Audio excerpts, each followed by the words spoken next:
পড়ালেন আমার মা, তোমার স্বামী যে তোমাদেরকে ইনকাম করে খাওয়ায়, হালাল খাওয়ায় না হারাম খাওয়ায়, কোনোদিন তুমি তোমার স্বামীকে একবার জিজ্ঞাসা করো নাই? ও বাবা, ও আম্মা, এ হারাম খাবার খায়াতে তুমি কবরে যাইবা, আল্লাহর কাছে কি জবাব দিবা আমার বুঝে আসে না।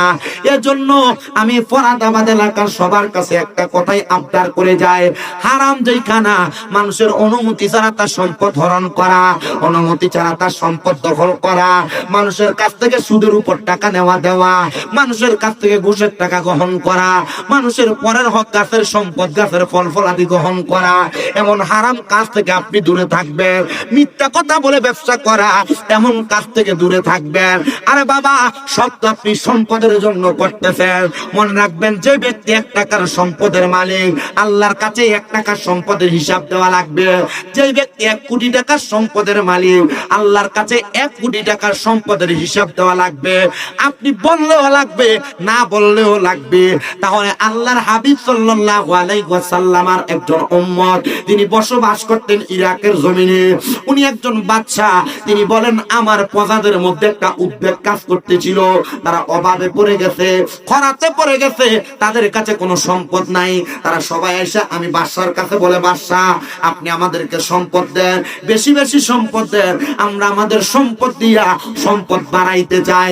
বাদশা বলে, সম্পদ দিতে পারি, তবে একদিন অপেক্ষা করা লাগবে। কয়দিন? একদিন অপেক্ষা করলে সম্পদ পাইবা। এরপরে তোমরা যদি সম্পদ নিতে চাও, আমার পুরো রাজপ্রাসাদ নিয়ে যাও, আমার কোনো দাবি নেই। বাদশা ডাক দিলেন, আমার উজির সামনে আসো, আর আমার একজন প্রজা সামনে আসো। সামনেই না, প্রজার হাতে বাদশা 5 দিরহাম দিছে। 5 দিরহাম। কয় দিরহাম? উজিরের হাতে তুইলা দিছেন 500 দিরহাম। বলছে, এই আমার প্রজারা সবাই সাক্ষী থাকো, আমার এই প্রজাকে যে 5 দিরহাম দিলাম, প্রজা আগামীকালকে তার এই 5 দিরহামের হিসাব আমি বাদশার কাছে দিবে। আর আমার উজিরকে যে 500 দিরহাম দিলাম, সে 500 দিরহামের হিসাব আগামীকালকে আমাকে দিবে। যাও, সবার ছুটি। সবাই চলে গেছেন।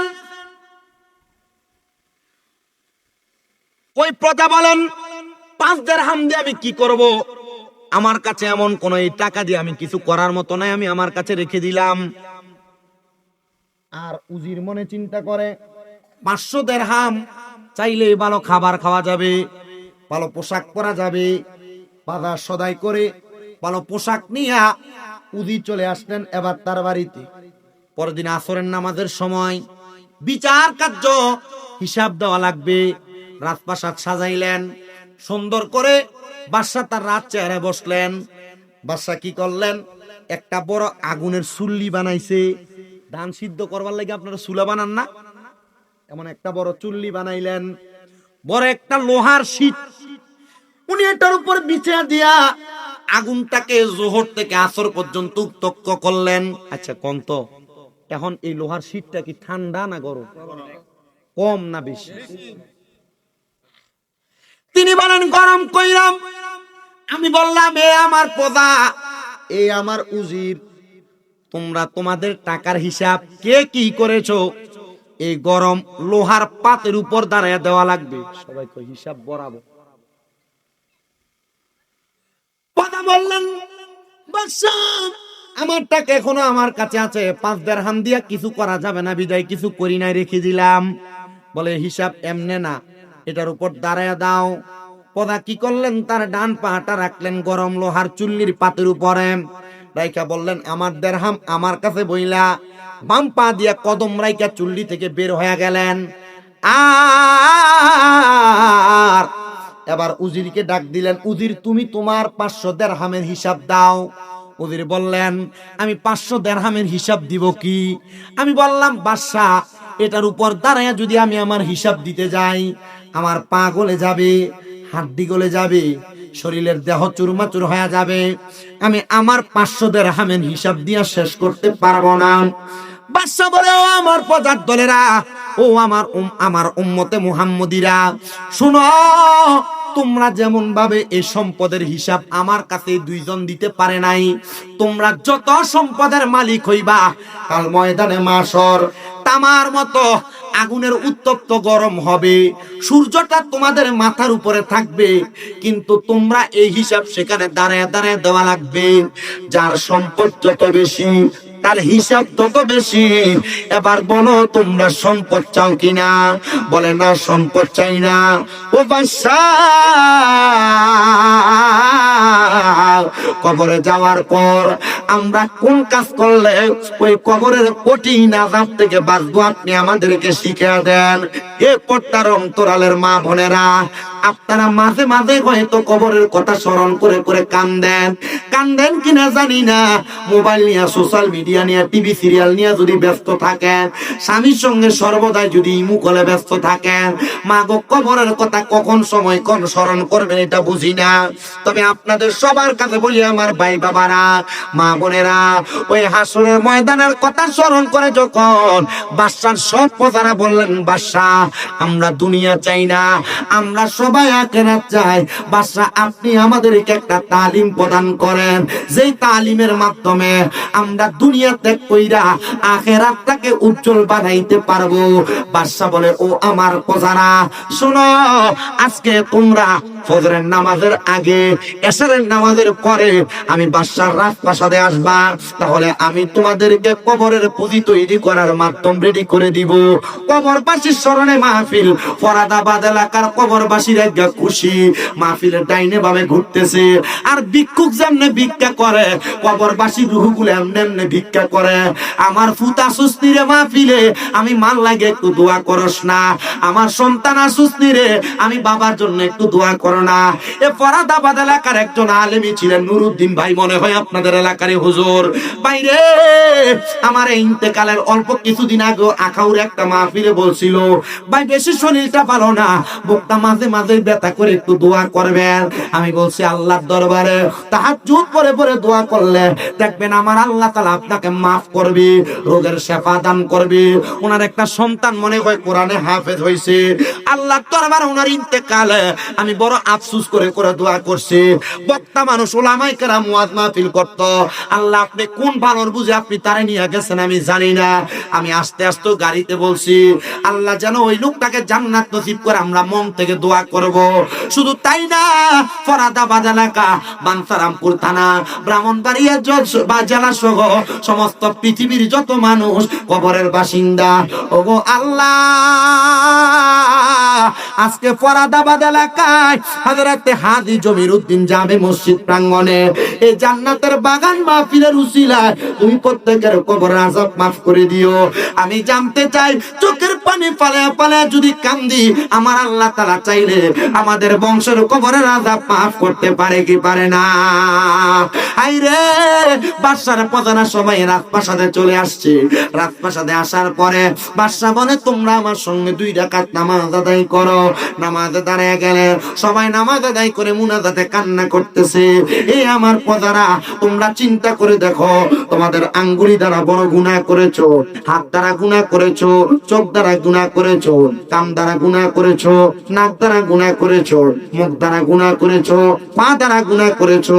আমার আল্লাহ তাআলা তোমার নাকের ডগার মধ্যে 2টা ফেরেশতা রাখছে, মুখের 2 ঠোঁটের মাঝখানে 2টা ফেরেশতা রাখছে, 2 চোখের মাঝখানে 2 পাপড়ির মধ্যে 4টা ফেরেশতা রাখছে। তোমার প্রত্যেক আঙ্গুলের মাথায় মাথায় আল্লাহ তাআলা এক একটা করে ফেরেশতা রাখছে। তোমার প্রত্যেকটা পায়ের আঙ্গুলের মাথায় মাথায় এক একটা করে ফেরেশতা রাখছে।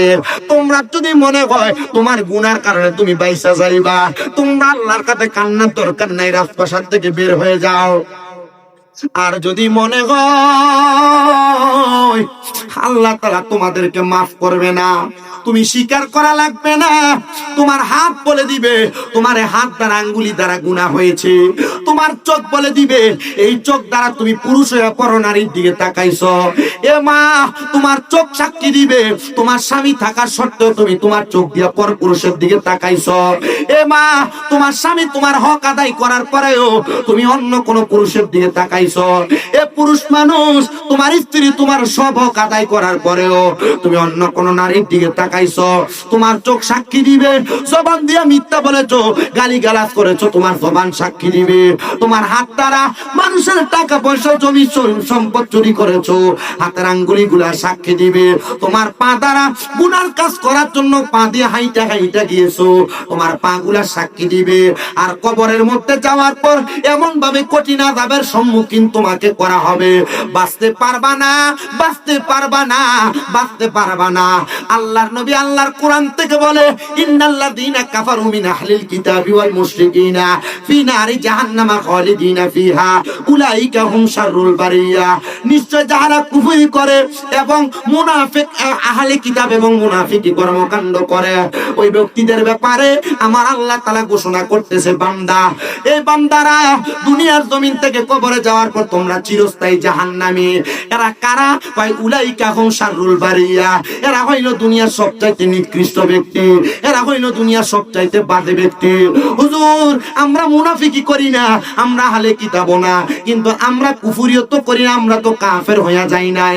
না রে মুসলমান, চুরি করা গুনাহ এটা তুমি জানো, নামাজ ছেড়ে দেওয়া গুনাহ তুমি জানো, হারাম খাওয়া গুনাহ তুমি জানো, পরের হক খাওয়া গুনাহ তুমি জানো, রোজা না রাখলে গুনাহ তুমি জানো, নামাজ ইবাদত না করা গুনাহ তুমি জানো। আল্লাহর নবী বলে, গুনার কাজকে গুনাহ চাই না যে ব্যক্তি দ্বিতীয়বার গুনাহ করে, এটা কবিরে গুনাহ। গুনার কাজকে গুনাহ চাই না, বারবার গুনাহ করা কুফরি। যে ব্যক্তি কুফরি কাজটা বারবার করে সেই ব্যক্তি জাহান্নামে যাবে, সে দুনিয়ার সবচাইতে বাজে মানুষ। ইয়া রাসূলুল্লাহ, ইয়া হাবিবাল্লাহ, আপনি বলেন না ভালো মানুষ কোনটা? আল্লাহর নবী কয়, ইন্নাল্লাযীনা আমানু ওয়া আমিলুস সলিহাতি, নিশ্চয় যারা ঈমান আনে এবং নেক আমল করে, উলাইকা হুম খায়রুল বারিয়া, এরা হইল দুনিয়ার সবচাইতে ভালো মানুষ, সবচাইতে উত্তম মানুষ। নবী গো, আমার আল্লাহ তাআলা তাদেরকে কি পুরস্কার দান করবে? আমার নবী বলে, আল্লাহ তাআলা যে পুরস্কার দিবে, ওই পুরস্কারের নাম হলো জাযাউহুম ইনদা রাব্বিহিম জান্নাতু আদনিন। ওই পুরস্কারের নাম হলো আল্লাহর পক্ষ থেকে দেওয়া পুরস্কার, জান্নাতুল আদন। এত সুন্দর, তাজরি মিন তাহতিহাল আনহার, এত সুন্দর জান্নাত, ওই জান্নাতের নিচে দিয়ে নহর প্রবাহিত হবে। আল আনহারু খালিদিনা ফিহা আবাদা। আল্লাহর নবী বলে, ওই জান্নাতে তারা চিরস্থায়ী বাসিন্দা হয়ে থাকবে, আবাদা, তারা কখনো বের হতে চাইবে না। ও আল্লাহ, আপনার কাছে জানতে চাই, ওই জান্নাতে বান্দা চিরস্থায়ী বাসিন্দা হয়ে থাকবে। আল্লাহ গো, আপনি বলেন না তারা কারা, কারা ওই জান্নাতে থাকবে? কয় রাদিয়াল্লাহু আনহুম ওয়া রাদু আন, তারা তাদের আল্লাহর প্রতি সন্তুষ্ট আর আল্লাহ তাদের প্রতি সন্তুষ্ট, তারা ওই জান্নাতে থাকবে। আল্লাহ তারা কারা? কয় যালিকা লিমান খাশিয়া রাব্বা, তারা আল্লাহকে দুনিয়াতে সবচাইতে বেশি ভয় করছে, রবকে বেশি ভয় করছে। যারা আল্লাহরে ভয় করে, তারা হারাম খায় না, পরনিন্দা করে না, গীবত করে না, মানুষের হক মাইরা মাইরা খায় না। দুরূদ শরীফের ব্যাপারে ছোট্ট একটা ওয়াকিয়া আপনাদেরকে শোনাই। আল্লাহর নবীর একজন প্রখ্যাত আশেকান, জিনার মনে বড় শখ ছিলেন, উনি ইন্তেকালের আগে নবীর দিদার পাবেন। আপনাদের দিদার পাইতে মন চায়? কথা কোন না, দিদার পাইতে মন চায়? নবী দিদার পাওয়ার একটা আমলের কথা বলে দিব আজকের ওয়াজ। আল্লাহ নবীর দিদার পাওয়ার জন্য কান্দেন। আর আমি নিজেও গত বছর যখন মদিনা শরীফ গিয়েছি, মদিনা শরীফ যাওয়ার পর আমি আল্লাহর হাবিবের রওজার দিকে তাকায়া তাকায়া দোয়া করি, চোখ আল্লাহর হাবিব, আল্লাহ তাআলার অশেষ রহমতে আপনার রওজার সামনে আইসা দাঁড়ানোর ক্ষমতা আল্লাহ তাআলা আমারে দিবেন। কিন্তু নবীজি গো, আপনার রওজার সামনে যে দাঁড়ায় দাঁড়ায় সালাম দেই, কাফেররা আপনি নবীকে দেখেছে, মুনাফিকরা আপনি নবীকে দেখেছে, কিন্তু আপনি নবীর উম্মত আমি, যদি আমার মরণের আগে আপনি নবী আমি না দেখতে পাই, আমার তো কলিজা ঠান্ডা হবে না। ইয়া রাসূলুল্লাহ, ইয়া হাবিবাল্লাহ, আমার মরণের আগে একবার আপনি আপনার রওজা মুবারক থেকে আমারে দেখা দিয়েন। আল্লাহর নবী রাহমাতুল লিল আলামিন নবীকে দেখার একটা উত্তম আমল, দুইটা উত্তম আমল। এক নাম্বার উত্তম আমল হলো সালাতুত তাহাজ্জুদের নামাজ, আর দুই নাম্বার উত্তম আমল হলো নবীজির উপর বেশি বেশি দুরূদ শরীফ আদায় করা। আর আশেক তো সুরে সুরে নবীকে দেখার জন্য কত সুন্দর লাগতেছে, মদিনা মদিনা আশেক মুমিনের ঠিকানা, বলেন মদিনা মদিনা আশেক মুমিনের ঠিকানা। হাইরে দিদার চেয়ে কাঁদো তোমরা, দিদার চেয়ে হও না নবীর দিওয়ানা, মদিনা মদিনা আশিক ও মুমিনের ঠিকানা। বলেন মদিনা মদিনা আশিক ও মুমিনের ঠিকানা।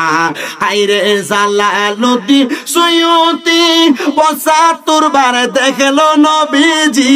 বলেন জালালউদ্দিন ৭৫ বার দেখলো নবীজি। এতবার দেখিয়াও নবী, এতবার দেখিয়াও নবী, তৃপ্তি তাহার হলো না। মদিনা মদিনা আশিক ও মুমিনের ঠিকানা।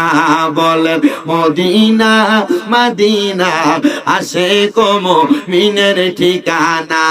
হায়রে দিদার চেয়ে কাঁদো তোমরা, দিদার চেয়ে কাঁদো তোমরা, হও না নবীর দিওয়ানা।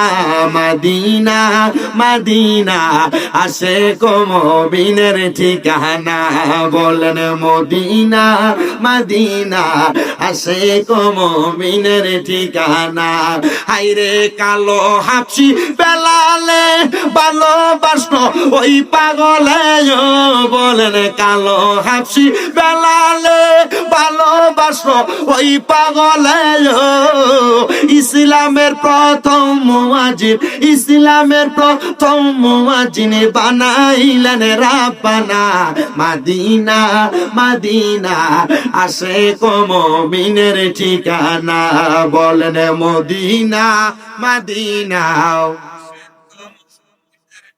আমার মুসলমান ইমানদার, কেন মদিনায় যাবেন? আপনার কাছে আমি নবীর একটা হাদিসে মোবারকা শোনায়া দেই।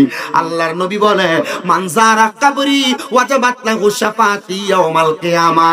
যেই ব্যক্তি আমি নবীর রওজা মোবারক জিয়ারত করলো, তার জন্য সুপারিশ করা আমি নবীর জন্য অত্যাবশ্যক হয়ে যায়। আরে নবী যদি আপনার জন্য সুপারিশ করে, আপনার জান্নাতে যাওয়া কেউ আটকাইতে পারবে না। ইয়া রাসূলুল্লাহ, নবী গো, ও দয়ার নবীজি, আপনি নবীর রওজা মোবারক বারবার জিয়ারত করতে পারি নাই।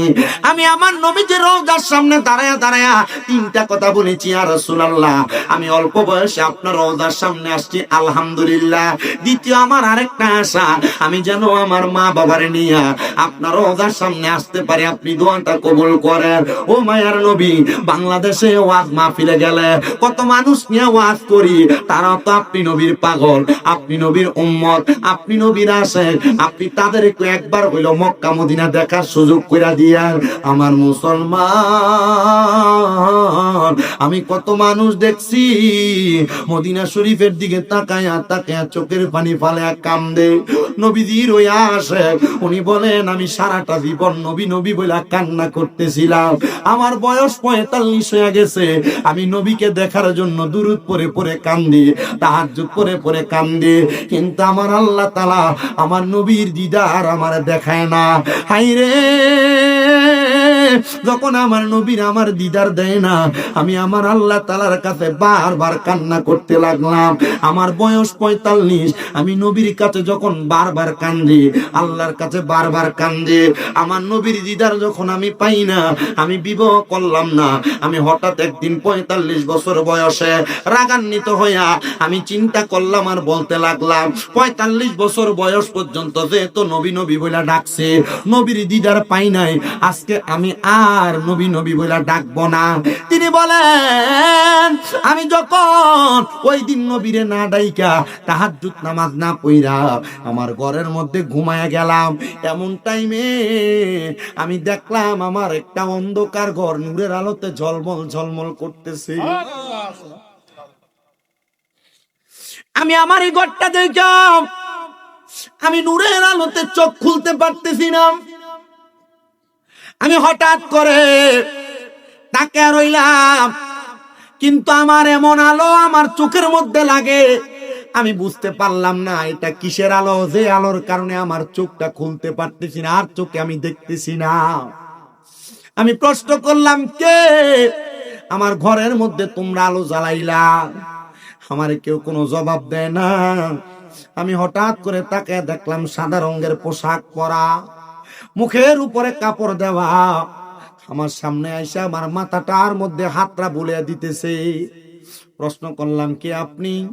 উনি আমার জবাব দেয়, হে আমি নবীর আশিক, হে আমি নবীর প্রেমিক, যেই নবীকে দেখার জন্য প্রত্যেক দিন তাহাজ্জুদের নামাজ আদায় করতা, যেই নবীকে পাওয়ার জন্য সব সময় দুরূদ শরীফ আদায় করতা, আমি সেই রাহমাতাল লিল আলামিন নবীজি। তুমি উম্মতে মুহাম্মদীকে দেখার জন্য তোমার ভাঙ্গা ঘরের মধ্যে হাজির হয়ে গেছি। ইয়া রাসূলুল্লাহ, নবী, এতদিন পর্যন্ত আপনাকে এত টাকা ডাকলাম, আপনি আমার কাছে আসলেন না। ইয়া রাসূলুল্লাহ, এত ইবাদত করলাম, আপনি নবীর দিদার পাইলাম না। কিন্তু আজকে যে আমি ডাকলাম না, জিদ করে রাগান্বিত হয়ে ঘুমায়া গেলাম, আপনি নবী দেখা দিলেন। আমার নবী ডাক দিয়া বলতে দেন, আমার পাগল, তুমি যখন আমি নবীকে মোহাব্বত করে করে ডাকতা, আমি নবী রওজা মুবারকের মধ্যে থেকে থেকে তোমার মধুর কণ্ঠের আওয়াজ শুনে শুনে আমি নবীর কলিজা ঠান্ডা হইয়া যাইতো। ওরে সনসনি রে জংলার পাখি, আরে কেন করো ডাকা ডাকি, আরে জঙ্গলে থাকিয়া বুঝি দেখছো নবীরে, বলেন জংলাতে থাকিয়া বুঝি দেখছো নবীরে। ইয়া রাসূলুল্লাহ, শুধু নাম শুনি কানে, বলেন ইয়া রাসূলুল্লাহ শুধু। এগুলো কিন্তু আমার এই বয়স্ক বাবারা, আপনাদের পূর্ববর্তী বয়স, আপনার এগুলো অনেক শুনছেন, কিন্তু এখন এগুলো বন্ধ। এখন বিয়ে বাড়িতে ডিজে পার্টির কনসার্ট আর গান বাজনা, আগে বাড়িতে বাড়িতে কোরআন তেলাওয়াত সবিনা খতম হইতো, এখন সব বন্ধ হয়ে গেছে। কোরআন তেলাওয়াত আর সবিনা খতম, সকালে মাইক লাগাইলে কারে কি লাগায় রাখছে, বন্ধ করে ঘরে নিরাল ফললো তো আল্লাহ সওয়াব দেয়। কথা কন না, এগুলা বন্ধ এখন। শুনছনি রে জংলার পাখি, আরে কেন করো ডাকা ডাকি, হায়রে জংলাতে থাকিয়া বুঝি দেখছো নবীরে, বলেন জংলাতে থাকিয়া বুঝি দেখছো নবীরে। ইয়া রাসূলুল্লাহ, শুধু নাম শুনি কানে, বলেন ইয়া রাসূলুল্লাহ শুধু। আমার মুসলমান ইমানদার, ওই আল্লাহর বান্দা বলি, ইয়া রাসূলুল্লাহ, ইয়া হাবিবাল্লাহ, নবী গো, আপনি নবীর চেহারা মুবারক একবার আমার দেখান।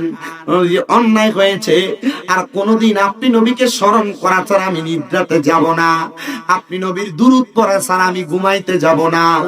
আমার নবী বলেন ঠিক আছে, আমি নবী তোমার জন্য আল্লাহর দরবারে দোয়া করলাম। এই কথা বলে আমার নবী যখন ফিরে যায়, সে ডাক দিয়া কই, ইয়া রাসূলুল্লাহ, ও মায়ার নবী গো, আপনি নবীর চেহারা মুবারকটা তো আমার দেখাইলেন না। নবী আমার বলে, উম্মত, আমি নবীর চেহারা মুবারক এত তাড়াতাড়ি দেখতে পারবা না, আমি নবীর এমন ভাবে স্মরণ করবা, আমি নবী নিজেই তোমার চেহারা মুবারক দেখাবো। তবে বয়স যেহেতু 45 হয়ে গেছে, আমি নবী তোমার কাছে একটা ওসিয়ত করলাম। কি ওসিয়ত? বাবারে, এখন তুমি বিবাহ করো, সংসার করো।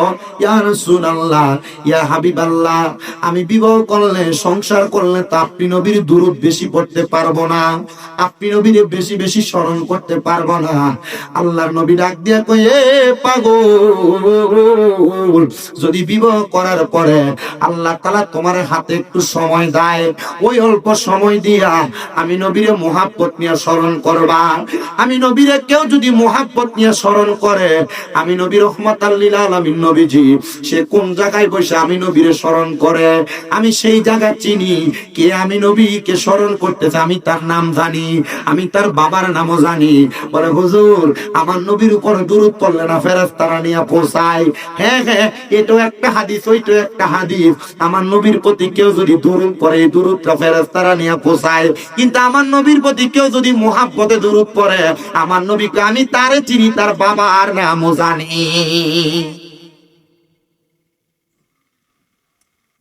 সেটা দেখে ইয়া রাসূলুল্লাহ, বুঝতে পারলাম এমন কোন হাদিসের আমল হবে যে হাদিসের আমলের মাধ্যমে আপনি নবীর দুরূদ আদায় করাটা আমার জন্য ইবাদতে মশগুল হবে।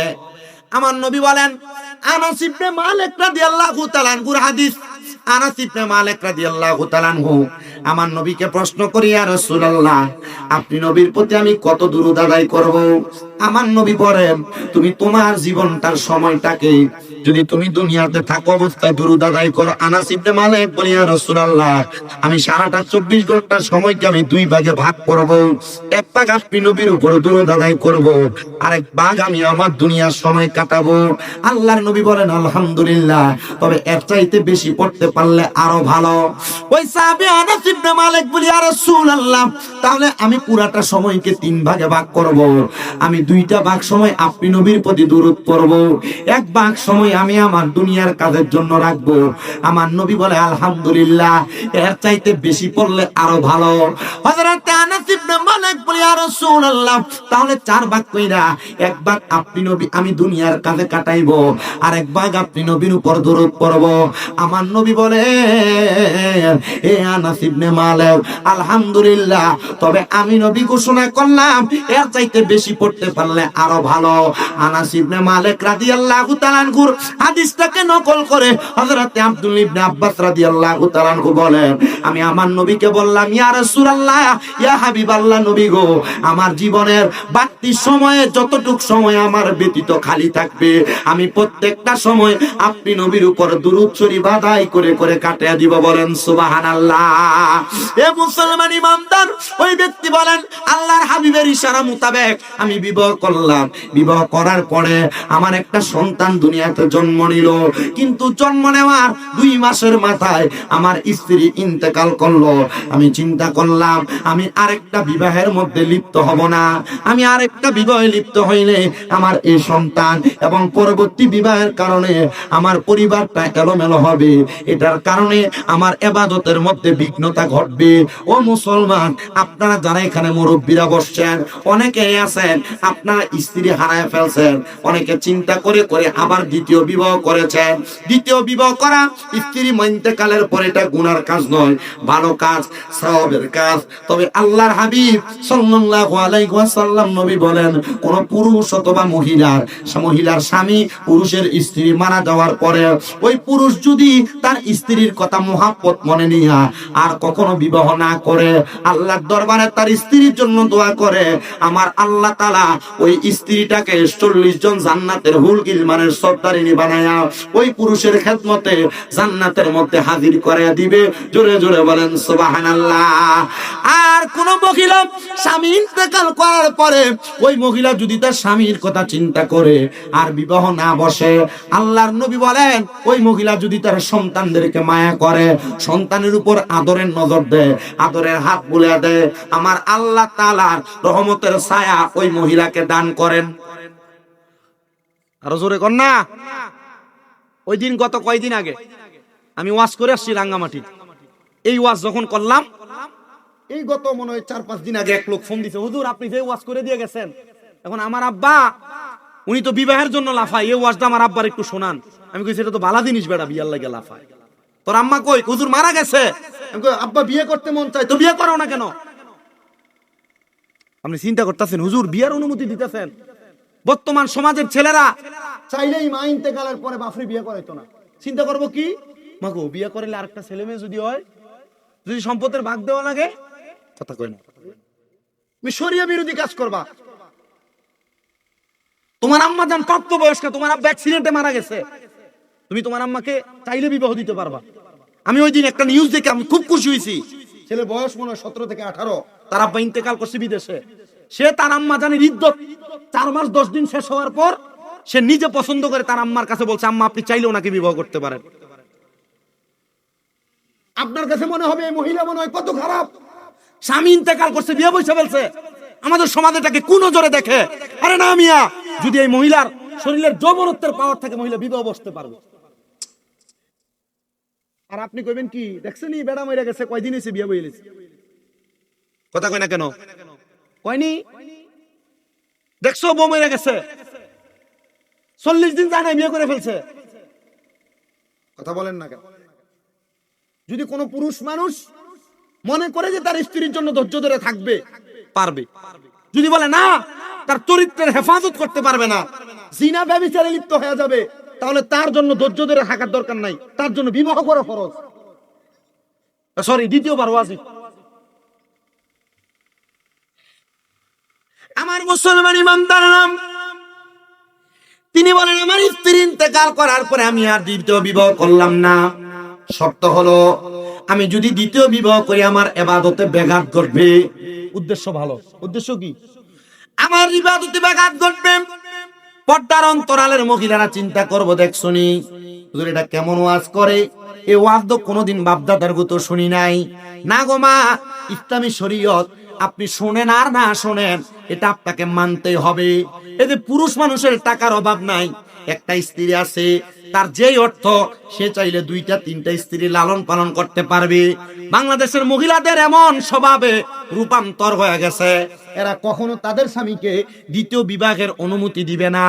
এ মা, আপনি অনুমতি দেন আর না দেন, ইসলামী শরীয়ত তাদেরকে বিবাহ করার আদেশ দিয়েছে যদি সামর্থ্যবান হয়, যদি ইনসাফ করতে পারে। কিন্তু মহিলারা স্বামীকে অন্যের কাছে বিবাহ দেওয়ার জন্য আর একটা সতীন গড়ে আনবে চিন্তা করে বিবাহ দেয় না। ভাগ বেশি দেওয়া লাগবে, স্বামী বেশি সময় তার কাছে কাটাবে। কিন্তু মহিলা জানে না, যদিও দুইটা বিবাহ স্বামীকে করাইতে পারে, স্বামীটা অন্য আরেকটা তৃতীয় মহিলার দিকে তাকাবে না। দুইটা মহিলাকে কন্ট্রোল করতে যায় সে তার সংসারের বেড়াজালে আটকে থাকবে, আর সংসারের বেড়াজাল তাকে গুনাহ থেকে বাঁচিয়ে রাখবে। মারহাবা পড়েন না মারহাবা। কিন্তু মা বোনেরা রাগ করতে পারে না, মুজিরা রাগ করার কোনো কিছু নাই। ইসলামী শরীয়ত মানলে আপনার লাভ, না মানলে আপনার লস। মানবেন কিনা আপনার ব্যাপার। উনি বলেন আমার ইবাদতের বিঘ্নতা ঘটবে জন্য আমি আর বিবাহ করি নাই। ওনার সন্তানকে উনি আস্তে আস্তে করে লালন পালন করতে লাগলেন। সন্তানের বয়স যখন 13 বছর, সন্তান ডাক দিয়ে বলেন আমি আমার জন্মের পর থেকে আমার আব্বাজানকে দেখে এসেছি। আমার আব্বাজান শুধু ইয়া রাসূলুল্লাহ সাল্লাল্লাহু আলাইকা ইয়া রাসূলুল্লাহ বলে বলে কান্না করে আর জিকির করে। জিজ্ঞাসা করলাম হে আব্বাজান, নবী নবী বলে বলে আপনি কেন বারবার বারবার ডাকেন? আপনি কি নবীর জন্য এত পাগল, নবীর জন্য এত দেওয়ানা? আজকে যে ফরাদাবাদের মানুষ নবীর শানে এত সুন্দর মাহফিল সাজাইলো, কবরবাসীর স্মরণে মাহফিল সাজাইলো, তাদের একটাই উদ্দেশ্য ফরাদাবাদ এলাকার যত মানুষ কবরে, ফরাদাবাদ এলাকার যত মানুষ কবরের বাসিন্দা তারা যেন মরার পরে কবরে যাওয়ার পরে নবীজির সুপারিশ পায়। কথা কন্যা ঠিক কিনা? সন্তান বলে আব্বাজানকে বললাম বাবা আপনি নবীকে পাওয়ার জন্য হয়তো বারবার নবী নবী করেন, নবীর উপর দুরূদ পড়েন, তাহাজ্জুদের ইবাদত করেন। বলে হ্যাঁ। এ আব্বা ঠিক আছে, আপনি যেহেতু দুরূদ পড়েন আমি পাশের ঘরে যা একটু আরাম করি। সন্তান বলে আমি যদিও পাশের ঘরে থাকতাম তবু আমার আব্বাজানের দুরূদ শরীফের আওয়াজ আমি শুনতে পাইতাম। আমি হঠাৎ করে একদিন আমার আব্বাজানকে ইয়া রাসূলুল্লাহ বলে চিৎকার করে উঠতে শুনলাম। আমি দৌড়াইয়া আমার আব্বাজানের কামরার মধ্যে যাইয়া লক্ষ্য করে দেখলাম আমার আব্বাজান ওনার কাপড়গুলো একসাথে একটা গাঁটুরি করলেন। আমি জিজ্ঞাসা করলাম ওগো আব্বাজান আপনি কেন আপনার কাপড়গুলা গাঁটুরি বানতেছেন? আমার আব্বা আমার জবাব দিয়েছে আমার রাহমাতুল লিল আলামিন নবীজি আমার ঘুমের ঘরে স্বপ্নে আমার নবীজি রওজা মুবারকের মধ্যে আমাকে ডাক দিয়েছে। আমার নবীজির রওজা মুবারক দেখার জন্য আমি এই জন্য নবী ইয়া রাসূলুল্লাহ বলে চিৎকার করেছি। বলেন সুবহানাল্লাহ।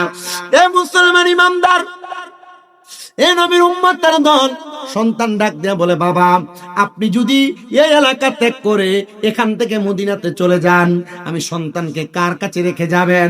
আমি সন্তানের দায়িত্ব আপনি কাকে দিয়ে যাবেন? সন্তান এই কথার জবাব যখন বাবা দিতে পারেন না, আব্বা জিজ্ঞাসা করতেছে হে আমার সন্তান তুমি আমাকে কি বলতে চাও একটু ক্লিয়ার করে বলো, খোলাসা করে বলো। সন্তান বলে বাবা রহমতের নবী আপনাকে ডাক দিয়েছে, আপনি যাওয়ার পর নবী দেখবেন, নবীর রওজা দেখবেন। আব্বাজি আপনি মনে করেছেন আপনি যেমন বাবা আপনার সন্তান মনে হয় তেমন হয় নাই। ওগো আব্বাজান আপনি মদিনায় যে নবীর রওজা দেখবেন। আব্বাজি আমার কি মন চায় না গো নবীজি রওজা মুবারক দেখতে। আব্বা নিয়া জানলা আমিও আল্লাহ নবীর রওজা দেখতে চাই। সন্তান বলে আমি আমার আব্বাজানকে সাথে নিয়া একসাথে রওনা করতে লাগলাম। একদিন 2 দিন 3 দিন করে আমরা 12 দিন একটানা হাঁটলাম। হাঁটার পরে আমরা একটা মরুভূমির মধ্যবর্তী জায়গায় পৌঁছাইলাম, কিন্তু এখনো পর্যন্ত আমরা মদিনার নবীর রওজার সামনে যাইতে পারি নাই। মরুভূমির সামনে যখন গেলাম, আমি দেখলাম আমার আব্বাজানের শরীরটা জ্বরে পড়ে যাইতেছে। আমার আব্বাজান পরবর্তী কদম এক পাঁচে আগাবে সে শক্তি আমার আব্বাজানের নাই। আমরা তাবু গাড়াইলাম, আমার আব্বাজানকে আব্বাজানের তাবুতে রাখলাম, আর আমি একটা তাবুতে অবস্থান করলাম। একটানা 3 দিন পর্যন্ত সময় যাইতেছে, কিন্তু আমার আব্বাজান তাবুর মধ্যে থাইকা শুধু আমার নবীজির দুরূদ শরীফ ইয়া রাসূলুল্লাহ জপতেছে। আমি বলতে লাগলাম, ওগো আব্বাজান, আপনি যে ইয়া রাসূলুল্লাহ জপতেছেন নবীকে পাওয়ার জন্য, আব্বুজি আপনি বলেন না আপনি কি আমার নবীজিকে চোখ দিয়ে দেখছেন বা দেখবেন? বলে দেখার জন্যই তো নবী নবী বলে ডাকি। ও মুসলমান ইমানদার সন্তান বলে, 3য় দিন রাত্রবেলা যখন আমি ঘুমাইতে গেলাম আমার তাঁবুর মধ্যে, আমার আব্বাজান ওনার তাঁবুর মধ্যে, আমার আব্বাজানের তাঁবু থেকে আমার তাঁবুতে আব্বাজানের দুরূদের আওয়াজ শুনতে পাইতাম। হঠাৎ করে 3য় রাত্রে আমি দেখলাম আমার আব্বাজানের গলার কোনো আওয়াজ আসতেছে না, দুরূদ শরীফের আওয়াজ আমার কানে আসতেছে না। আমি একটু ভয় পেয়ে গেলাম। আমি আমার ঘর থেকে তাঁবু থেকে বের হইয়া আমার আব্বাজানের তাঁবুতে যেয়ে দেখলাম আমার আব্বাজানের শরীরটা একবারে নিস্তেজ, সেজদার মধ্যে পড়ে আছেন। আমি আমার আব্বাজানের পুরাটা শরীরের মধ্যে ধরতে লাগলাম। আমি দেখলাম আমার আব্বাজানের শরীরটা একবারে ঠান্ডা হয়ে আছে। আমি আমার আব্বাজানের ডান দিকে যখন ধরলাম, আমার আব্বাজান কাজ হয়ে বাম দিকে পড়ে গেছে। আমি নাকি মুখে হাত দিয়ে দেখলাম আমার আব্বাজান এখান থেকে আর নড়াচড়া করেন না, কোন নিঃশ্বাস ফেলান না। আমি বুঝতে পারলাম আমার আব্বাজান দুনিয়া থেকে ইন্তেকাল করেছেন। ইন্না লিল্লাহি ওয়া ইন্না ইলাইহি রাজিউন। ও মুসলমান, কোন মুসলমানের ইন্তেকালের খবর শুনলে দোয়াটা পড়বেন। আল্লাহর নবী বলে, কেউ যদি পড়ে তার ইন্তেকালের পরে তার জন্য তার এলাকার মানুষ এমন ভাবে দোয়া করবে, জোরে শুনে পড়েন সুবহানাল্লাহ। ওই ব্যক্তি বলেন, আমার আব্বাজানের মৃতদেহটা নিয়ে আমি কিছুক্ষণ পর্যন্ত কান্না করতে লাগলাম। ওয়াক্ত ফজর হয়ে গেছে। আমি ফজরের নামাজের মধ্যে দাঁড়াইলাম, দাঁড়ায়া নামাজ আদায় করলাম, কিন্তু পাশে আমার মৃত বাবার দেহটা পড়ে আছে। আমি নামাজ শেষ করে মুনাজাতের মধ্যে কান্না করতে লাগলাম। আমি যখন মুনাজাতের মধ্যে কান্না করতেছি, আরে আমি কান্না করতে করতে আল্লাহর কাছে বলি, ওগো আল্লাহ, আমার আব্বাজানকে মরুভূমির মাঝখানে মরে গেছেন, কে আমার আব্বাজানের জানাজা পড়াবে? কে আমার আব্বাজানরে গোসল দিবে? কে আমার আব্বাজানরে দাফন করবে? আমি একা সন্তান, আমি আমার আব্বাজানকে একা একা তো করতে পারবো না। আমার আল্লাহ তাআলার প্যারা হাবিবের ওই আশিকের ইন্তেকালের পরে নবীর আশিক যদি মারা যায়, মরণ নিয়ে কোনো টেনশন করা লাগে না। নবীর প্রেমিক যদি মারা যায়, মরার পরে কোনো চিন্তা থাকে না, টেনশন থাকে না। কারণ নবীর আশিক জানে নবীর আশিকের মরার পরে তার কবরে রাহমাতাল লিল আলামিন নবী আসবে।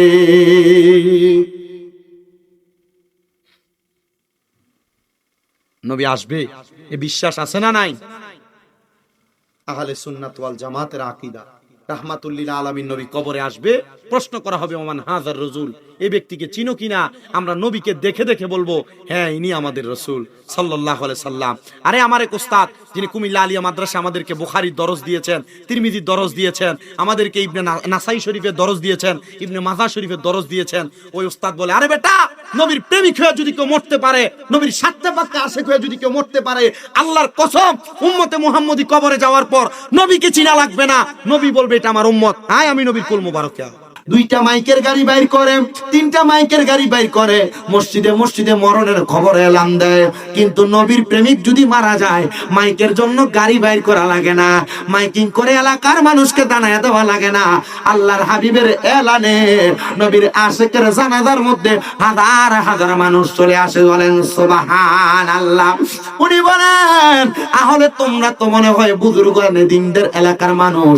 আমার আব্বাজানের একটা স্বপ্ন ছিল, তারা সবাই চলে যাক, তুমি বলো না আমার আব্বাজানের স্বপ্নটা পূরণ হয়েছে নি? বলে, তোমার আব্বাজানের স্বপ্ন কি? বলে, আমার আব্বাজানের স্বপ্ন ছিল আমার আব্বাজান মরণের আগে একবার হলো নবীজির চেহারা মুবারক দেখবে। আমার আব্বাজান নবীজির চেহারা মুবারক দেখছে কিনা একবার তুমি আমারে বলো না? বলে, হ্যাঁ, যদি তুমি তোমার আব্বাজানের মরণের আগে নবী দেখছে কিনা সেই খবর জানতে চাও, তাইলে তুমি মুরাকাবা করা লাগবে। মুরাকাবা করে কেমনে আমি জানি না, আমার একবার মুরাকাবা শিখিয়ে দেন। বলে মুরাকাবার সিস্টেম হলো, কোন মানুষ যদি মুরাকাবা করে তাহলে মুরাকাবা করার আগে ওই মানুষ সর্বনিম্ন 3 মাস পর্যন্ত হারাম খাবার খাইতে পারবে না।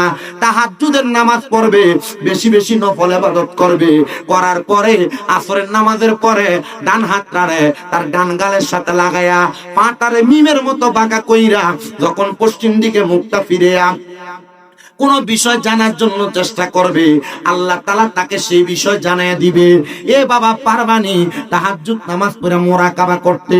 বলে হুজুর তাহাজ্জুদ নামাজ পড়ে এটা আমার আব্বা জানের শিখানো আল্লাহর নবীর রীতিমতো সুন্নাহ, আমি এটা পারবো।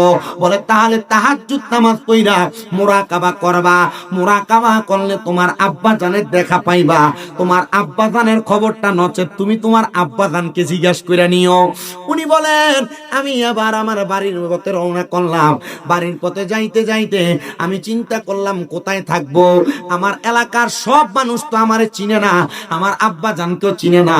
আমার আব্বা জান এলাকাতে একবারে অন্দর মহলে থাকতেন। এই এলাকার মানুষ তোমাদের কাছে আমাকে রেখে দাও, আমি তোমাদের খেদমত করব এবং আল্লাহর দরবারে তোমাদের জন্য দোয়া করব। মানুষ বড় খুশি, আপনার মতো আল্লাহওয়ালা ব্যক্তির সন্তান আপনাকে আমরা আমাদের এলাকায় রাখবো। ওনাদের এলাকায় যখন নিয়ে যাওয়ার পরে সেই সন্তান বলে তাহলে আমাকে তাহাজ্জুদ নামাজের ব্যবস্থা করে দেন না।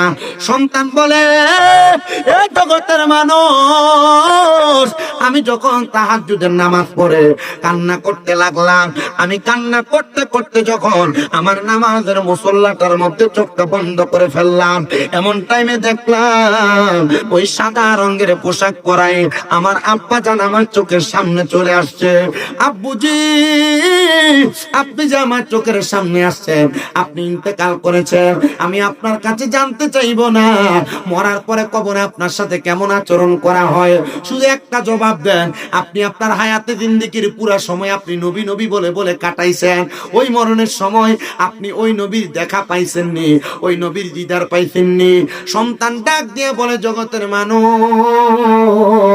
আমার আব্বা জানের জবানের বাণী, আমার আব্বাজান ইন্তেকাল করার সময় আমার আব্বাজান নবীজির চেহারার দিকে তাকায়া তাকায়া কালিমা পড়তে পড়তে মারা গিয়েছে। বলেন সুবহানাল্লাহ। আরে চোখেরই পলকে তুমি হতে পারো লাশে, চিরতরে বন্ধ হবে তোমারই নিঃশ্বাস, হবে এলান তোমারই নাম মসজিদের মাইকে, হবে এলান তোমারই নাম মসজিদের মাইকে, বাড়িওয়ালা নাই রে বাড়ি নাই রে দুনিয়াতে, বাড়িওয়ালা নাই রে বাড়ি নাই রে। তোমার বয়ে থাকতো মানুষ ছিল বাহাদুরি, ভাবনি হাওয়ায় উড়ায় তুমি যে রঙিনী ঘুড়ি, তোমার বয়ে থাকতো মানুষ ছিল বাহাদুরি, ভাবনি হাওয়ায় উড়ায় তুমি যে রঙিনী ঘুড়ি, সুতোয় টানে দিলে মালিক, সুতোয় টানে দিলে মালিক পারবে না তাকিতে, বাড়িওয়ালা নাই রে বাড়ি নাই রে দুনিয়াতে, বাড়িওয়ালা নাই রে বাড়ি নাই রে দুনিয়াতে, বাড়ি গাড়ি মেল ফ্যাক্টরি টাকার পাহাড়, বিলাসিতায় কেটেছে জনম কতই অহংকার, দামি কাপড় ছেড়ে হবে, দামি কাপড় ছেড়ে হবে সাদা কাফন পরিতে, বাড়িওয়ালা নাই রে বাড়ি নাই রে দুনিয়াতে, বাড়িওয়ালা নাই রে বাড়ি নাই রে দুনিয়াতে। মুসলমান চিন্তা করে দেখো, নবীর উম্মত মারা যাওয়ার সময় নবীজির চেহারা দেখে দেখে কালিমা পড়ে ইন্তেকাল করেছে। ইয়া রাসূলুল্লাহ, আমাদের কপালে কেমন ভাগ্য আছে যে আপনি নবীর চেহারা মুবারক দেখে দেখে কালেমা পড়তে পড়তে ইন্তেকাল করব। আমি জানি এই এলাকার মধ্যে বিভিন্ন দরবারের মুরিদান আছেন, আপনারা অনেকে আছেন সায়েন্স সিরকুটের বায়ান, অনেকে সোনাকান্দার বায়ান, অনেকে বিভিন্ন পীর মাশায়েখের হাত ধরে তরিকত গ্রহণ করেছেন। আমি আপনাদের সবার কাছে বলবো, যদি আপনারা নবী দেখতে চান, আপনাদের নিজ নিজ পীর মাশায়েখের হাত ধরে তরিকতের সবকটা গ্রহণ করেন। দেখবেন ওই তরিকতের সবক যদি আপনি পালন করতে পারেন, আপনি নবী দেখা আপনার জন্য একবারে সামান্য বিষয় মাত্র। কিন্তু আপনি এমন কাজ করেন না, আপনার দ্বারা বেশি বেশি গুনার কাজ হয়, হারাম কাজ হয়, আপনার দ্বারা মানুষের বেশি বেশি করে ক্ষতি হয়। তো নবী যে 3 প্রকারের ব্যক্তির ব্যাপারে সাবধান করছে, পরনিন্দাকারী, গীবতকারী, 3 নাম্বার হলো হারামখোর।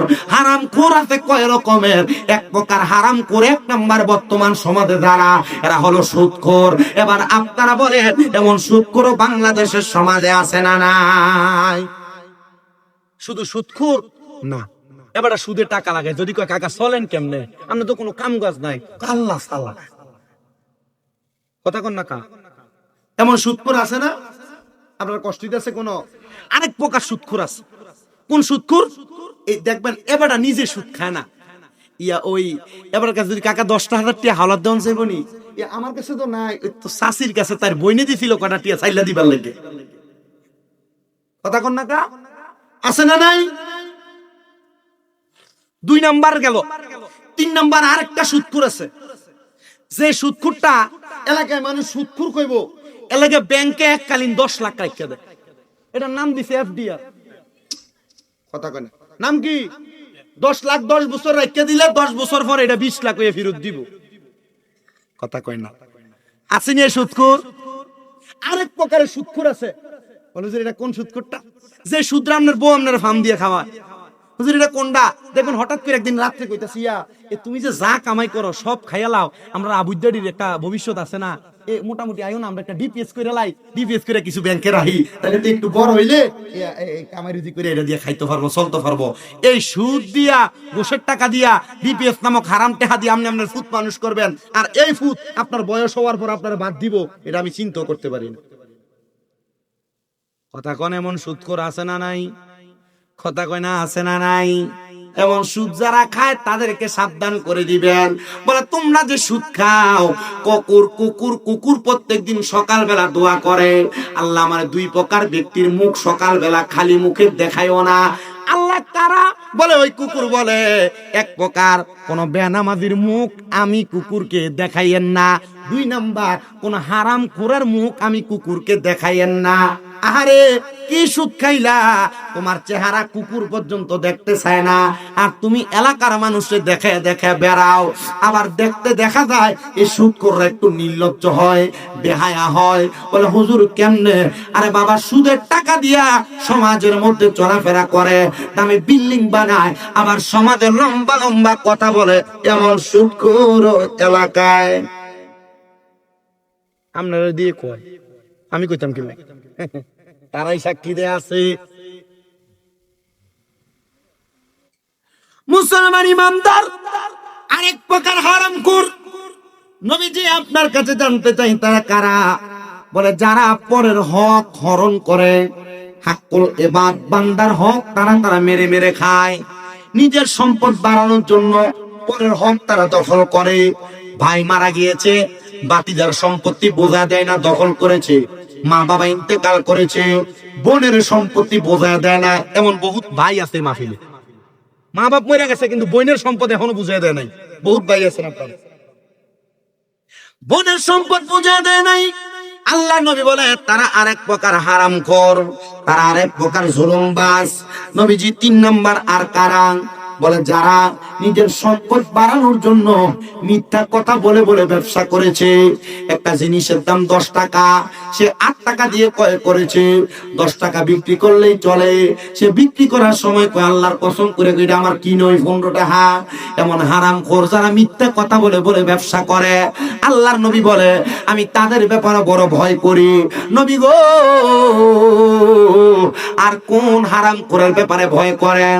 বলে যারা ঘুষ খায়, খায়, যারা মানুষের কাছে কোনো কিছুর বিনিময়ে কোনো কিছু গ্রহণ করে, এটাই হলো ঘুষ।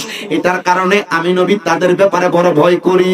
ইয়া রাসূলুল্লাহ, এদের অবস্থা কেমন? বলে তারা যখন ইন্তেকাল করবে, ইন্তেকাল করার সময় আজরাইল ফেরেশতা তাদের শরীর থেকে যখন রূহটা কবজ করবে, তাদের কাছে মনে হবে জীবিত একটা বকরিকে জীবিত অবস্থায় চামড়াটা টাইনা টাইনা ছিঁড়ে ফেললে যত কষ্ট হয়, ওই হারামখোর ব্যক্তিটার তত কষ্ট হবে। শুধু তাই নয়, ফেরেশতা আজরাইল যখন তাদের রূহটা নিয়ে যাবে, আজরাইল নাকের মধ্যে একটা কাপড় লাগে উপরে নিয়ে যাবে, আর আল্লাহর আসমানের ফেরেশতারা তার দিকে থু থু নিক্ষেপ করবে। ইয়া রাসূলুল্লাহ, কেন? বলে হারাম খাওয়ার কারণে, পরের হক মাইরা খাওয়ার কারণে আল্লাহ তাআলা তার রূহটাকে একটা দুর্গন্ধযুক্ত রূহ বানায় রাখছে।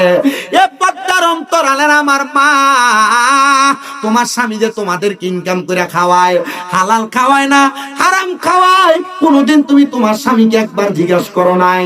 ও বাবা, ও আম্মা, এ হারাম খাবার খায়াতে তুমি কবরে যাইবা, আল্লাহর কাছে কি জবাব দিবা আমার বুঝে আসে না। এজন্য আমি ফরাদাবাদ এলাকার সবার কাছে একটা কথাই আবদার করে যায়, হারাম যেই খানা, মানুষের অনুমতি ছাড়া তার সম্পদ হরণ করা, অনুমতি ছাড়া তার সম্পদ দখল করা, মানুষের কাছ থেকে সুদের উপর টাকা নেওয়া দেওয়া, মানুষের কাছ থেকে ঘুষের টাকা গ্রহণ করা, মানুষের পরের হক গাছের সম্পদ গাছের ফল ফলাদি গ্রহণ করা, এমন হারাম কাজ থেকে আপনি দূরে থাকবেন। মিথ্যা কথা বলে ব্যবসা করা, এমন কাজ থেকে দূরে থাকবেন। আরে বাবা, সব তো আপনি সম্পদের জন্য করতেছেন। মনে রাখবেন, যে ব্যক্তি 1 টাকার সম্পদের মালিক, আল্লাহর কাছে 1 টাকার সম্পদের হিসাব দেওয়া লাগবে। যে ব্যক্তি 1 কোটি টাকার সম্পদের মালিক, আল্লাহর কাছে 1 কোটি টাকার সম্পদের হিসাব দেওয়া লাগবে। আপনি বললেও লাগবে, না বললেও লাগবে। তাহলে আল্লাহর হাবিব সাল্লাল্লাহু আলাইহি ওয়াসাল্লামের একজন উম্মত, তিনি বসবাস করতেন ইরাকের জমিনে। উনি একজন বাদশা। তিনি বলেন, আমার প্রজাদের মধ্যে একটা উদ্বেগ কাজ করতেছিল, তারা অভাবে পড়ে গেছে, খরাতে পড়ে গেছে, তাদের কাছে কোনো সম্পদ নাই। তারা সবাই এসে আমি বাদশার কাছে বলে, বাদশা, আপনি আমাদেরকে সম্পদ দেন, বেশি বেশি সম্পদ দেন, আমরা আমাদের সম্পদ দিয়া সম্পদ বাড়াইতে চাই। বাদশা বলে, সম্পদ দিতে পারি, তবে একদিন অপেক্ষা করা লাগবে। কয়দিন? একদিন অপেক্ষা করলে সম্পদ পাইবা। এরপরে তোমরা যদি সম্পদ নিতে চাও, আমার পুরো রাজপ্রাসাদ নিয়ে যাও, আমার কোনো দাবি নেই। বাদশা ডাক দিলেন, আমার উজির সামনে আসো, আর আমার একজন প্রজা সামনে আসো। সামনেই না, প্রজার হাতে বাদশা 5 দিরহাম দিছে। 5 দিরহাম। কয় দিরহাম? উজিরের হাতে তুইলা দিছেন 500 দিরহাম। বলছেন, এই আমার প্রজারা সবাই সাক্ষী থাকো, আমার এই প্রজাকে যে 5 দিরহাম দিলাম, প্রজা আগামীকালকে তার এই 5 দিরহামের হিসাব আমি বাদশার কাছে দিবে। আর আমার উজিরকে যে 500 দিরহাম দিলাম, সে 500 দিরহামের হিসাব আগামীকালকে আমাকে দিবে। যাও, সবার ছুটি। সবাই চলে গেছেন। ওই প্রজা বলেন, 5 দিরহাম দিয়ে আমি কি করব? আমার কাছে এমন কোন এই টাকা দিয়ে আমি কিছু করার মতো নাই, আমি আমার কাছে রেখে দিলাম। আর উজির মনে চিন্তা করে, 500 দিরহাম চাইলে ভালো খাবার খাওয়া যাবে, ভালো পোশাক পরা যাবে। বাজার সদাই করে ভালো পোশাক নিয়ে উজির চলে আসলেন এবার তার বাড়িতে। পরের দিন আসরের নামাজের সময় বিচার কার্য হিসাব দেওয়া লাগবে। রাজপ্রাসাদ সাজাইলেন সুন্দর করে। বাদশা তার রাত চেহারা বসলেন। বাদশা কি করলেন? একটা বড় আগুনের চুল্লি বানাইছে। ধান সিদ্ধ করবার লাগে আপনারা চুলা বানান না, এমন একটা বড় চুল্লি বানাইলেন। বড় একটা লোহার শীট উনি এটার উপর বিছিয়ে দিয়া আগুনটাকে জোহর থেকে আসর পর্যন্ত উত্তপ্ত করলেন। আচ্ছা কোন তো, এখন এই লোহার শীটটা কি ঠান্ডা না গরম? কম না বেশি? তিনি বলেন, গরম কইরাম। আমি বললাম, এ আমার প্রজা, এ আমার উজির, তোমরা তোমাদের টাকার হিসাব কে কি করেছো এই গরম লোহার পাতের উপর দাঁড়ায় দেওয়া লাগবে। সবাই কই হিসাব বরাবর। প্রজা বললেন, বাদশা, আমার টাকা এখনো আমার কাছে আছে, 5 দিরহাম দিয়া কিছু করা যাবে না, বিদায় কিছু করি নাই, রেখে দিলাম। বলে, হিসাব এমনে না, এটার উপর দাঁড়ায় দাও। প্রজা কি করলেন? তার ডান পাটা রাখলেন গরম লোহার চুল্লির পাতের উপরে, রাইখা বললেন, আমার দিরহাম আমার কাছে বইলা। বাম পা দিয়া কদম রাইখা চুল্লি থেকে বের হয়ে গেলেন। আর এবার উজিরকে ডাক দিলেন, উজির তুমি তোমার 500 দিরহামের হিসাব দাও। উজির বললেন, আমি 500 দিরহামের হিসাব দিব কি? আমি বললাম, বাদশা এটার উপর দাঁড়ায় যদি আমি আমার হিসাব দিতে যাই, আমার পা গলে যাবে, হাড্ডি গলে যাবে, শরীরের দেহ চুরমাচুর হয়ে যাবে, আমি আমার 500 দিরহামের হিসাব দিয়া শেষ করতে পারবো না। বাদশা বলে, ও আমার প্রজার দলেরা, ও আমার উম্মতে মুহাম্মদীরা, শুনো, তোমরা যেমন ভাবে এই সম্পদের হিসাব আমার কাছে 2 জন দিতে পারে নাই, তোমরা যত সম্পদের মালিক হইবা, কাল ময়দানে মাশর তামার মতো আগুনের উত্তপ্ত গরম হবে, সূর্যটা তোমাদের মাথার উপরে থাকবে, কিন্তু তোমরা এই হিসাব সেখানে দাঁড়ায় দাঁড়ায় দেওয়া লাগবে। যার সম্পদ যত বেশি তার হিসাব তত বেশি। এবার বলো, তোমরা সম্পদ চাও কিনা? বলে, না, সম্পদ চাই না। ও বাদশা, কবরে যাওয়ার পর আমরা কোন কাজ করলে ওই কবরের কঠিন আযাব থেকে বাঁচবো আপনি আমাদেরকে শিখিয়ে দেন। এ পর্দার অন্তরালের মা বোনেরা, আপনারা মাঝে মাঝে হয়তো কবরের কথা স্মরণ করে করে কান্দেন কিনা জানি না, মোবাইল নিয়ে, সোশ্যাল মিডিয়া নিয়ে, টিভি সিরিয়াল নিয়ে যদি ব্যস্ত থাকেন, স্বামীর সঙ্গে সর্বদাই যদি মুখলে ব্যস্ত থাকেন, মা গো কবরের কথা কখন সময় কোন স্মরণ করবেন এটা বুঝি না। তবে আপনাদের সবার কাছে বলি, আমার ভাই বাবারা, মা বোনেরা, ওই হাসরের ময়দানের কথা স্মরণ করে যখন বাদশার সব প্রজারা বললেন, বাদশা আমরা দুনিয়া চাই না, আমরা সবাই আখিরাত চাই, বাদশা আপনি আমাদেরকে একটা তালিম প্রদান করেন, যেই তালিমের মাধ্যমে আমরা দুনিয়া ত্যাগ কইরা আখিরাতটাকে উজ্জ্বল বানাইতে পারবো। বাদশা বলে, ও আমার প্রজারা, শোনো, আজকে তোমরা ফজরের নামাজের আগে, এশারের নামাজের পরে আমি বাদশার রাজপ্রাসাদে আসবা, তাহলে আমি তোমাদেরকে কবরের পুঁজি তৈরি করার মাধ্যম রেডি করে দিব। কবরবাসীর স্মরণে মাহফিল, ফরাদাবাদ এলাকার কবরবাসীর একগা খুশি, মাহফিলের ডাইনে ভাবে ঘুরতেছে, আর ভিক্ষুক যেমনে ভিক্ষা করে, কবরবাসীর রুহগুলো এমনে এমনে ভিক্ষা করে।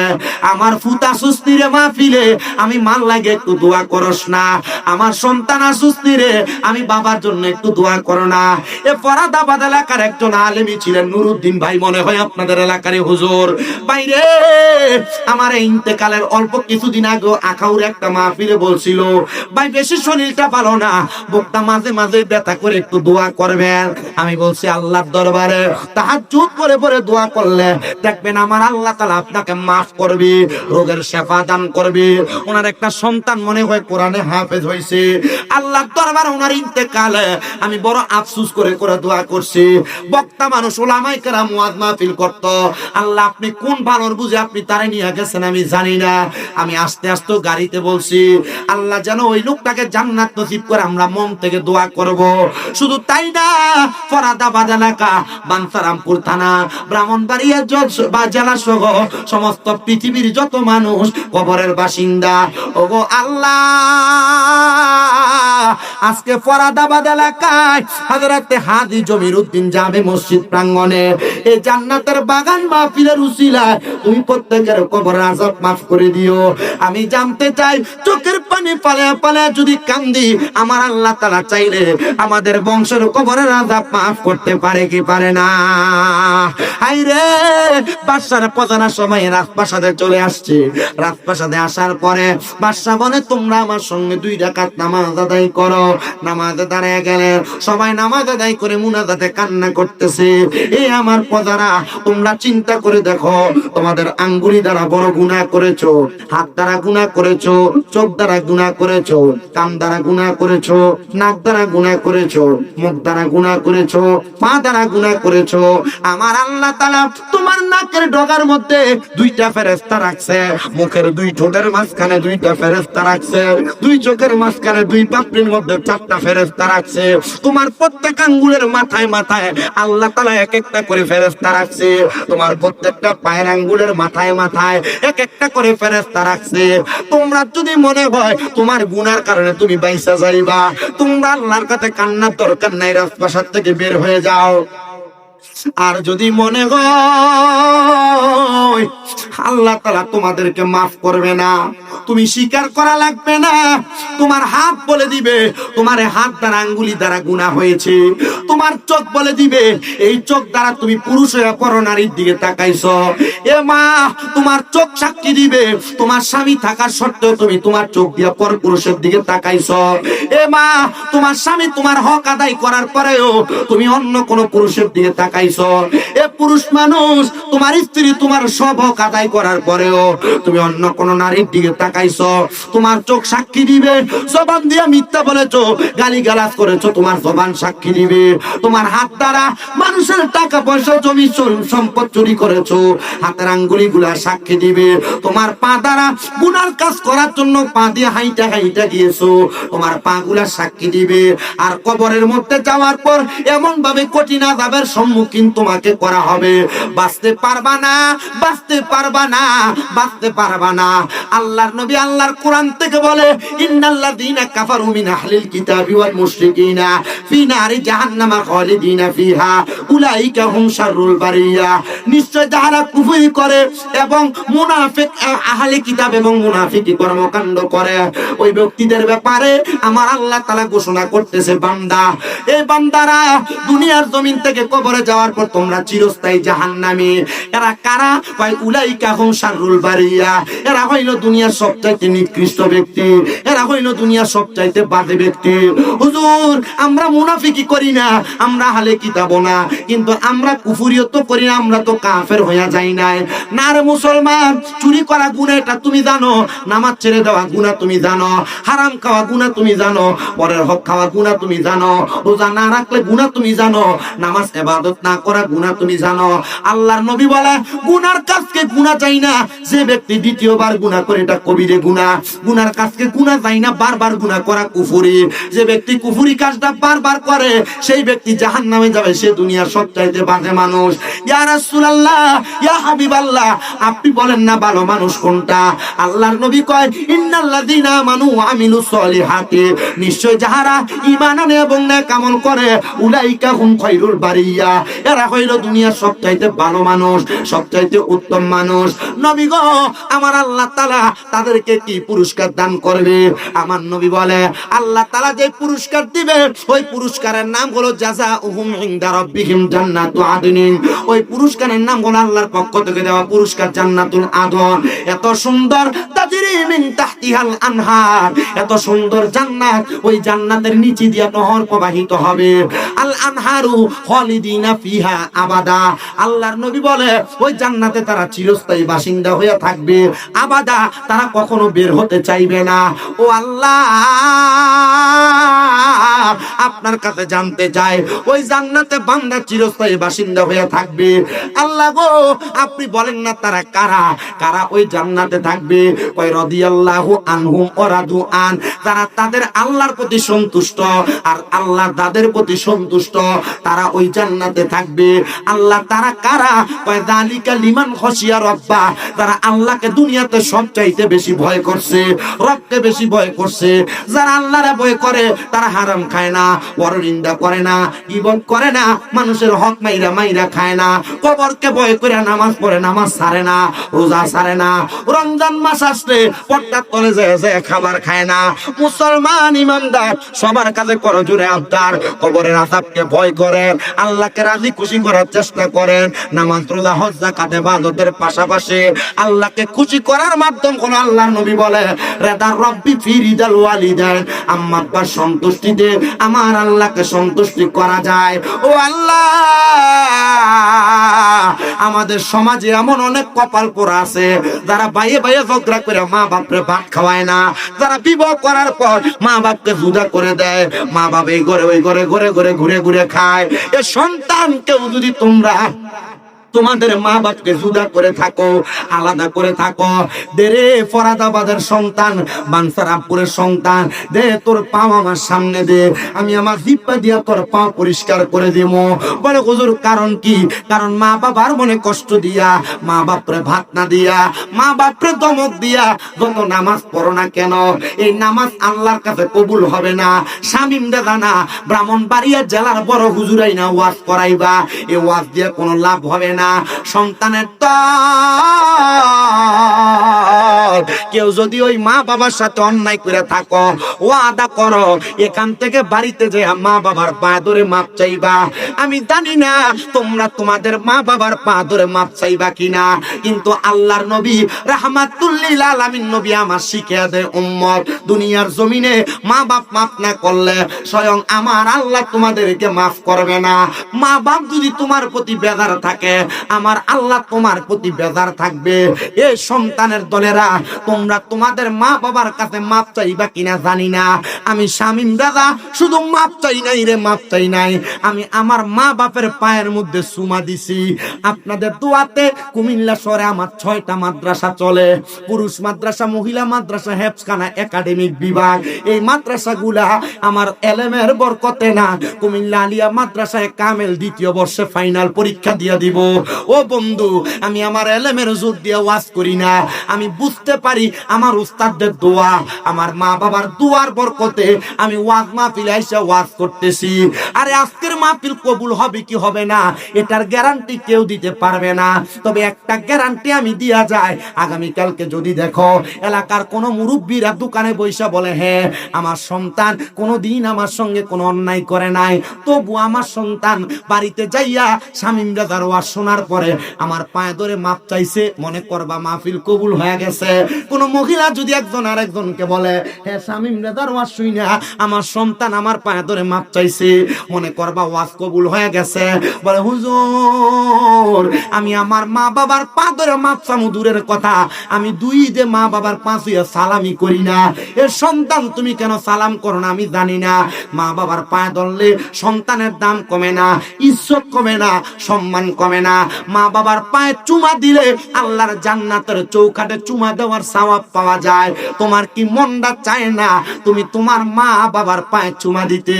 আল্লাহর নবী যখন মক্কা থেকে মদিনাতে হিজরত করে আসছেন, নবীর এক সাহাবী বলে, ইয়া রাসূলুল্লাহ, আর যদি কখন আপনি মক্কাতে ফিরে যান, আপনার সাথী বানায়া আমি সাহাবীরা আপনার সাথে মক্কায় নিয়ে যায়েন। সাহাবী নিয়ে যাব, কিন্তু আমার নবীজি হিজরত করে আসার অল্প কিছুদিন পর মক্কাতে রওনা করেছে। এমন টাইমে ওই সাহাবী আমার নবীজির দরবারে আসে না। নবী যখন মক্কাতে চলে যায়, রওনা করে, ওই সাহাবী দৌড়ে আমার নবীজির পেছন থেকে সামনে দেয়া দাঁড়ায়, ফিদাকা আবি ওয়া উম্মি ইয়া রাসূলুল্লাহ, নবী গো আমার মা বাবা আপনার কদমে কুরবান হোক। ইয়া রাসূলুল্লাহ, আমি কি কোনো অন্যায় করেছি যে অন্যায়ের কারণে আপনি আপনার সাথী বানায়া আমারে মক্কায় নিয়ে যান না? আমার নবী বলে, সাহাবী তুমি কোনো অন্যায় করো নাই, তবে তোমার কাছে জানতে চাই তুমি কেন মক্কা যাইবা? ইয়া রাসূলুল্লাহ, আমি নিয়ত করেছিলাম মক্কা বিজয় হলে আমি মক্কার চৌকাঠের মধ্যে চুমা দিব। আল্লাহর নবী বলেন, তোমার বাড়িতে মা বাবা জীবিত আছে কিনা? বলে হ্যাঁ। বলে আমি নবীও জানি তুমি তোমার অসুস্থ মায়ের সেবায় আছো, এজন্য আমি নবী তোমাকে বললাম বাড়িতে যাইয়া অসুস্থ আম্মা জানের কদমে চুমা দিলে আল্লাহর জান্নাতের চৌকাঠে চুমা দেওয়ার সওয়াব পাইবা। মা বাবা অসুস্থ, বুড়া কইয়া ডাক দে, বুড়ি কইয়া ডাক দে।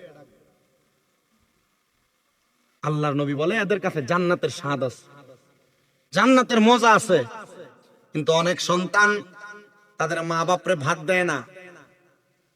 এলাকায় মা বাপরে খানা খাওয়ানো নিয়ে বিচার বসানো লাগে। মা বাপ জায়গা জমি বুঝে দেয় না, বিদায় মা বাবার সঙ্গে প্রাপ্তবয়স্ক সন্তান গালাগালি মারামারি করে। সন্তানের দল, যাদের মা নাই যাদের বাবা নাই এরা চিন্তা করে, হুজুর যাদের বাড়িতে বাবা আছে তারা বাড়িতে যা বাবার পায়ে ধরে মাপ চাইবো, আমার আব্বা নাই আমি কার পায়ে ধরে মাপ চাইবো? হুজুর যাদের মা আছে তারা বাড়িতে যাইয়া মার পায়ে ধরে মাপ চাইবো, আমার তো মা নাই আমি কার পায়ে ধরে মাপ চাইবো? হুজুর আপনার কাছে আমি একটা জিনিসই জানতে চাই, হুজুর বলেন না গো, আমার যে মা বাবা কবরে, আমি কার জন্য কেমনে মাপ চাইবো? আল্লাহর নবী শিখিয়ে দেয়, কোন সন্তানের মা বাবার ইন্তেকালের পরে ওই সন্তান